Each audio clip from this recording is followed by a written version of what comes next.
আসসালামু আলাইকুম, কেমন আছেন সবাই। আজকে আমি শুধুমাত্র আলু দিয়ে এই সুন্দর স্মাইলি তৈরি করে আপনাদের সাথে শেয়ার করব। আর এই নাস্তাটা তৈরি করতে কিন্তু খুব বেশি উপকরণ লাগে না, মাত্র দুটি উপকরণ দিয়ে কিন্তু আপনি এই সুন্দর নাস্তাটা তৈরি করে নিতে পারেন। এই পটেটো স্মাইলি কিন্তু বাচ্চারা অনেক বেশি পছন্দ করে, শুধু বাচ্চা কেন, আমার মনে হয় এটা ছোট বড় সবাই অনেক বেশি পছন্দ করবে। আপনি কিন্তু অতিথি আসলে এই নাস্তাটা তৈরি করে অতিথি আপ্যায়নও করে নিতে পারেন। নাস্তাটা তৈরি করার জন্য এখানে আমি 3টা আলু সেদ্ধ করে নিয়েছি। এখন আমি বেলনির সাহায্যে আলুটাকে ম্যাশ করে নেব। আপনারা চাইলে কিন্তু হাত দিয়ে ডলে আলুটাকে ম্যাশ করে নিতে পারেন। এখানে কিন্তু আলুটা অবশ্যই খুব ভালো করে ম্যাশ করে নিতে হবে। আমি কিন্তু আলুটাকে খুব ভালো করে ম্যাশ করে নিয়েছি। এখন এর মাঝে দিয়ে দিব আমি পরিমাণ মতো লবণ। এখানে আমি হাফ চা চামচ পরিমাণ লবণ ব্যবহার করেছি। দিয়ে দিচ্ছি 2 টেবিল চামচ পরিমাণ কর্নফ্লাওয়ার। আপনাদের হাতের কাছে কর্নফ্লাওয়ার না থাকলে কিন্তু এখানে আপনারা ময়দা ব্যবহার করতে পারেন। দিয়ে দিচ্ছি 1 টেবিল চামচ পরিমাণ রান্নার সয়াবিন তেল, চাইলে এখানে বাটারও গলিয়ে দেওয়া যাবে।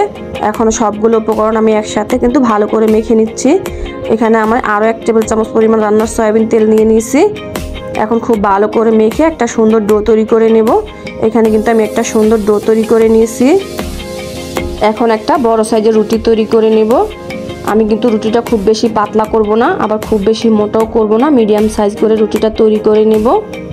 এখানে কিন্তু আমি দেখুন একটা বড় সাইজের রুটি তৈরি করে নিয়েছি। আরেকটা কুকি কাটার নিয়েছি, আমি ছোট সাইজের কুকি কাটারটা নিয়েছি। এখন আমি গোল গোল করে কিন্তু বিস্কুটের মতো তৈরি করে নেব। এখানে আমি একটা নজেল নিয়েছি, আপনারা চাইলে কিন্তু কলম দিয়েও কিন্তু এই কাজটা করে নিতে পারেন। এখানে প্রথমে আমি নাস্তাটার দুটি চোখ এঁকে নিচ্ছি। এখানে আমি একটা চায়ের চামচ নিয়েছি, এই চায়ের চামচ দিয়ে কিন্তু আমি নাস্তার যে হাসিটা হয় সেই হাসিটা দিয়ে নিচ্ছি। বাস দেখুন কত সুন্দর একটা হাসি মুখ তৈরি হয়ে গেল। এইভাবেই করে কিন্তু আমি সবগুলো নাস্তা তৈরি করে নিচ্ছি। আর এই নাস্তাটা তৈরি করে কিন্তু আপনারা এয়ারটাইট বক্সে ভরে কিন্তু ডিপ ফ্রিজে সংরক্ষণ করতে পারবেন অনায়াসে কয়েক মাস পর্যন্ত। যখনই বাচ্চাদের খেতে মন চাইবে সাথে সাথে কিন্তু নামিয়ে ভেজে দিতে পারবেন। আমি কিন্তু সবগুলো তৈরি করে নিয়েছি। এখন চুলায় চলে যাব বাজার জন্য। আমি চুলায় আগে থেকে তেলটা গরম বসিয়ে দিয়েছি। এখন আমি নাস্তাগুলো দিয়ে নিচ্ছি। তেলটা অবশ্যই খুব ভালো করে গরম করে নিতে হবে। আর চুলার আঁচ মিডিয়াম রেখে কিন্তু নাস্তাগুলো অনবরত নেড়ে চেড়ে কিন্তু ভেজে নিতে হবে।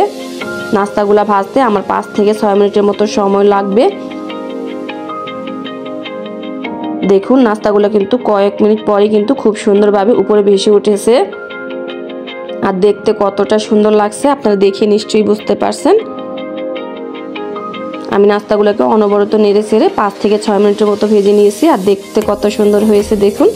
এখন আমি তেল থেকে উঠিয়ে নিচ্ছি। আর বাকি যে নাস্তাগুলো ছিল সেগুলোকে আমি এইভাবেই ভেজে নেব। বাস তৈরি হয়ে গেল আমাদের ঝটপট আলু দিয়ে সুন্দর হাসি মাখা মুখ। দেখুন দেখতে কত সুন্দর হয়েছে। আর আমার তো মনে হয় এভাবে নাস্তা তৈরি করে বাচ্চাদের টিফিনে দিলে বাচ্চারা কিন্তু অনেক বেশি পছন্দ করে খেয়ে নেবে। আর বাসার সবাইও আশা করছি অনেক বেশি পছন্দ করবে। আশা করছি ভিডিওটা ভালো লেগেছে। ভালো লাগলে একটা লাইক দিয়ে দিবেন আর চ্যানেলটাকে সাবস্ক্রাইব করে দিবেন। আজকের মতো এখানে বিদায় নিচ্ছি। আবারও দেখা হবে নতুন কোনো ভিডিও নিয়ে। সেই পর্যন্ত সবাই ভালো থাকবেন। আল্লাহ হাফিজ।